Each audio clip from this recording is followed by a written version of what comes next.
I have a Balatro design question for you. So first of all, again, thank you for whoever first told me about Balatro way back when they were just having a demo.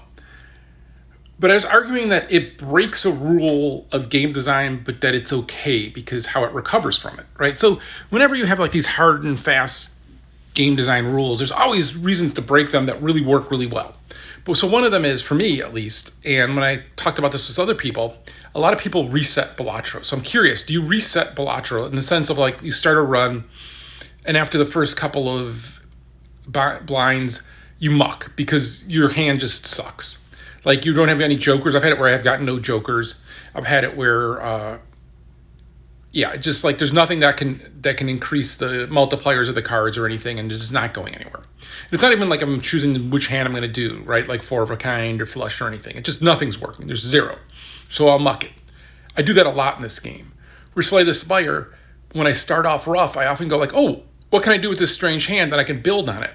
So now, two theories here. One is that Balatro's randomness can give you hands that just suck, that just are going to suck. Now, sure, yeah, get better, grind out, whatever. But for the most part, they suck because really quickly it amps up. The other is Balatro forces you to specialize in that probably by like the third round, right? You got to kind of have your choice of like, what are you going for? Are you going for four of a kind? Are you going for flush? Are you going for straight? Like whatever it is.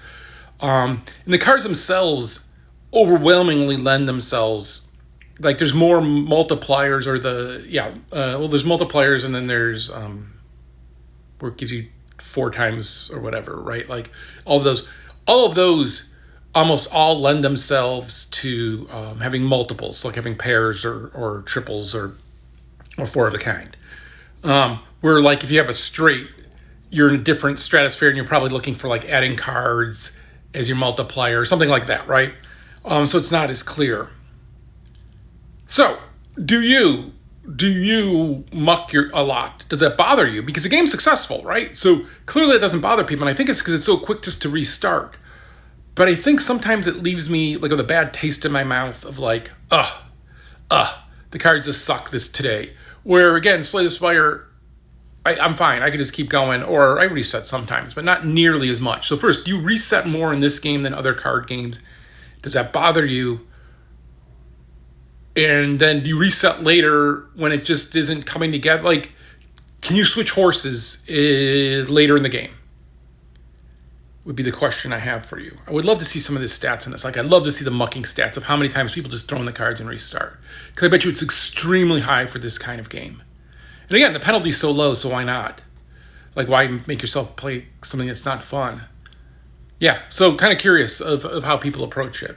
Because that's really different than most card games or most games in general that don't want you to have to restart, right? Normally they want you to have a way to recover or just kind of soldier on. So just kind of curious.